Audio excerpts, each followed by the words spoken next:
Madam आप आज आपको रिलीफ मिला है, क्या कहेंगे? देखिए, ये एक सियासी मुकदमा है, आप ध्यान रखें। इंतकाम पर मबनी मुकदमा है, और मैं पहले कह चुकी हूँ कि जितना इंतकाम होना था हो गया, जितनी बर्दाश्त करना था कर लिया, इंतकाम सह के बर्दाश्त करके इनको एक्सपोज किया है। लेकिन अब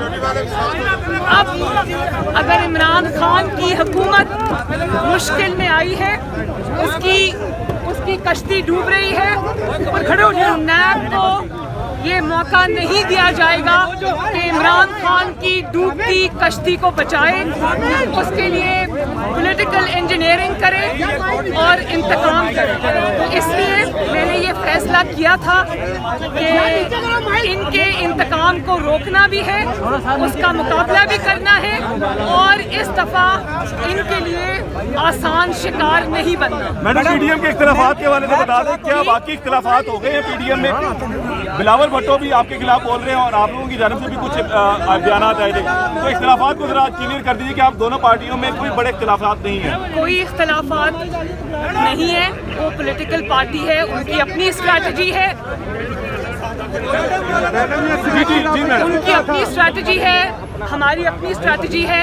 कुछ कॉमन गोल्स हैं जिस पे हम पीडीएम में इकट्ठे हैं, और सियासत में उतार चढ़ाव आते रहते हैं।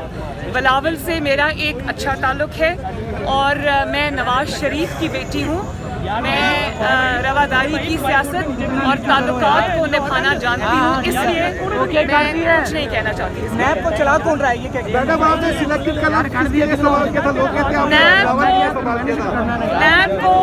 नैब के अलावा सब चला रहे हैं। मैडम अगर आप लोगों से दोबारा आप लॉन्ग मार्च की तरफ जाते हैं और कोई आप लोगों से अगर करना चाहता है निगोशिएशन, तो क्या करेंगे और किस लेवल के ऊपर होगी?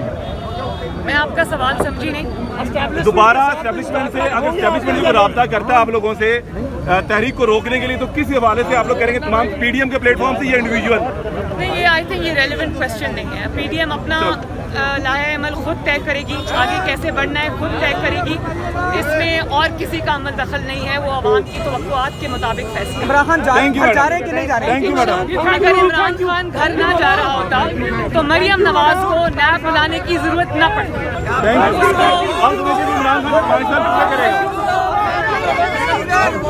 और बात यह है कि शायद तारीख में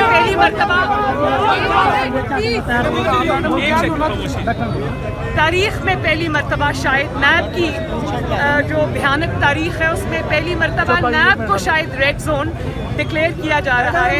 इसी से पता चलता है कि एक निहत्ती औरत का कितना खौफ है, नवाज शरीफ का कितना खौफ है, अवाम का कितना खौफ है, और उस खौफ से ये थर थर कांप रहे हैं और पूरे को इलाके को रेड जोन डिक्लेयर कर दिया है।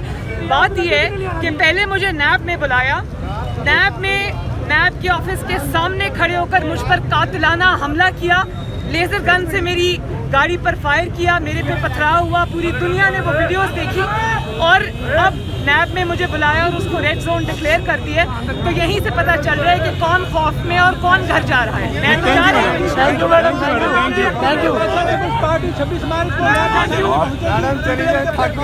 मुझे इसका इल्म नहीं है, मैंने किसी को पर्सनली इनवाइट नहीं किया। जो मौलाना फजल रहमान साहब का शुक्रिया अदा करती हूँ कि इन्होंने इज़हार यकजहती किया और कहा कि पीडीएम जमातें जो है वो शामिल होंगी मेरे साथ इज़हार यकजहती के लिए। मैं उनका शुक्रिया अदा करती हूँ।